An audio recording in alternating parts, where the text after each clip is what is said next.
What did the Jews, ever do for us, scientifically? What have the Romans ever done for us? Jews make up 0.2% of the world population. Guess what percentage of Nobel Prize winners have been won? About 20%, and 25% in science and the medical fields. They are overrepresented by a factor of over 100, 10,000%. Jewish people, as a group, have always done one thing that makes some people really angry. They are awfully good at so many things, and that seems to be unforgivable. And it's not just science, which is what we'll be looking at in this video. It's in music with people like Bob Dylan, Simon and Garfunkel, Rodgers and Hammerstein, think Sound of Music, or in the film, think Steven Spielberg. But also in the world of business. For examples of great companies in America that are founded by Jews, we have Google, Dell Computers, Facebook, Warner Brothers, DreamWorks, Dunkin' Donuts. Well, anyway, you get the idea. But let's look at the scientific achievements of the Jews. And we may as well start with the big one, Albert Einstein, Time magazine's Person of the Century, who was working in the patent office in Switzerland. And then in 1905, he published 4 papers which changed the world. His paper on the photoelectric effect pushed along the field of quantum mechanics, which is basically the science of really small things like electrons.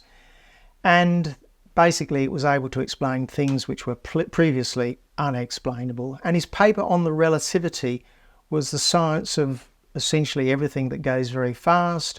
And he found the equivalence of mass and energy equals mc squared, and that time and space are related and warped by matter.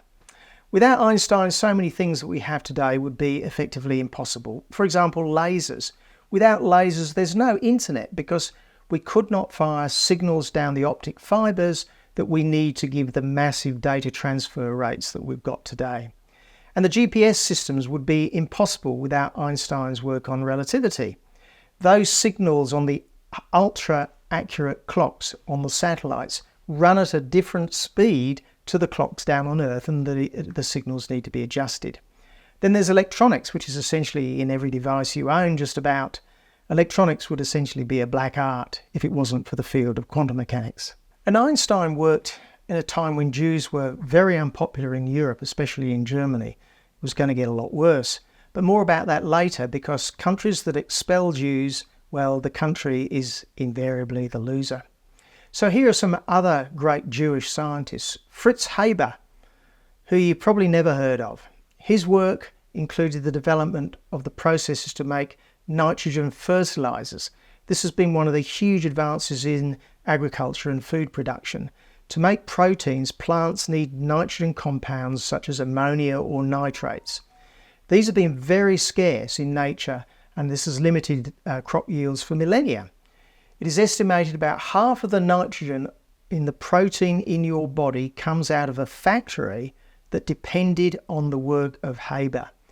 Billions of people are now alive who could not have come into existence without this Jewish genius.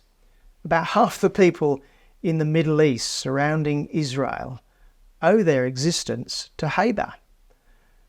Is that irony? Is it ungrateful ignorance?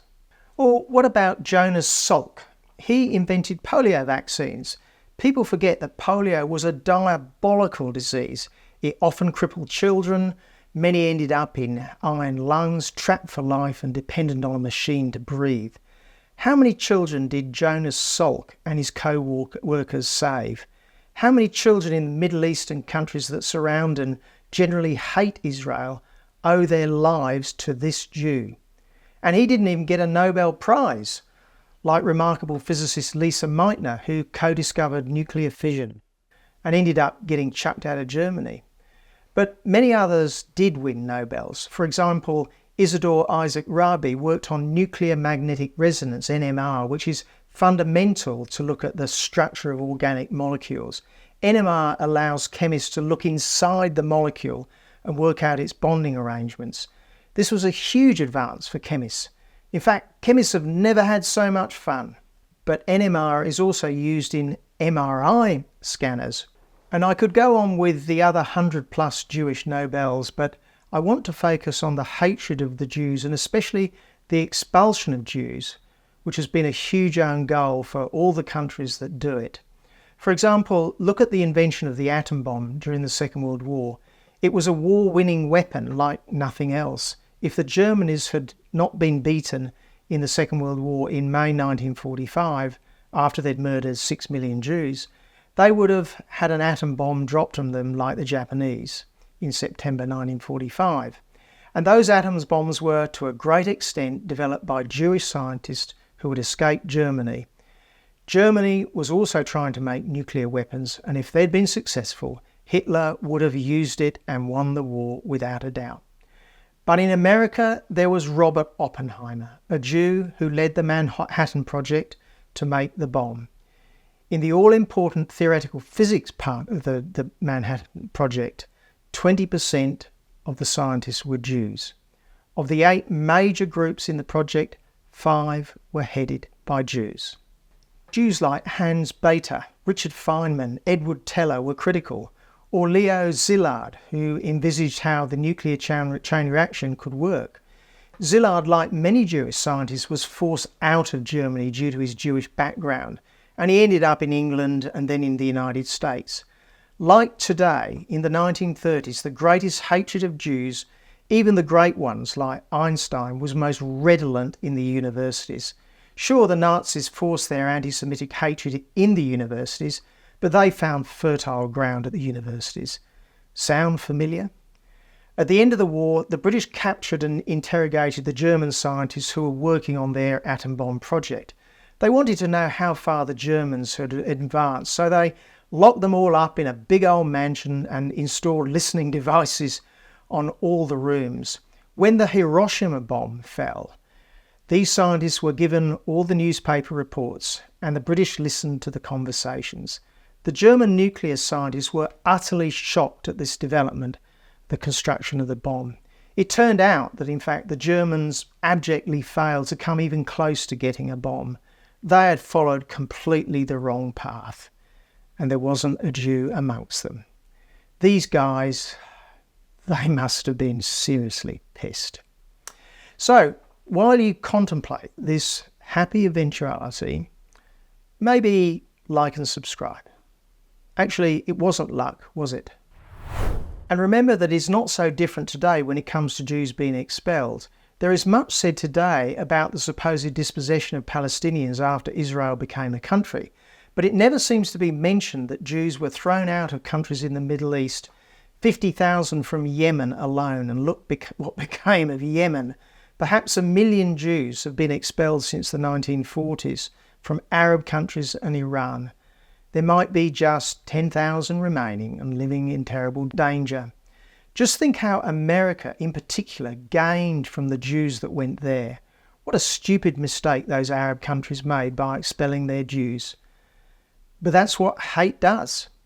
And look at Israel now. Not many people realise that it's actually a technological powerhouse. It's small, but it's a powerhouse. And the companies and inventions, that are just too many to list, but just as an example, the chip used to power the first IBM PCs, which was really the birth of the modern computer as used by everyday people, that chip called the 8088 was developed at Intel's laboratories in Haifa, Israel, like many of Intel's processors. When Israel started in 1948, it was just a patch of semi-desert next to the Mediterranean, like all the countries around it, countries that try to invade it every decade or two. But Israel alone has become a technological powerhouse that is by far the best country in the region, the most advanced and the most tolerant country by any measure in that region. So to answer the question, what did the Jews ever do for us scientifically? The answer is more than many of us deserve. So if there's ever an opportunity for a country to get more Jews, the response should be, We'll take as many as we can get. And you might also ask the question, how on earth are the Jews as a group so good at everything they do? And will the world ever forgive them for their talent?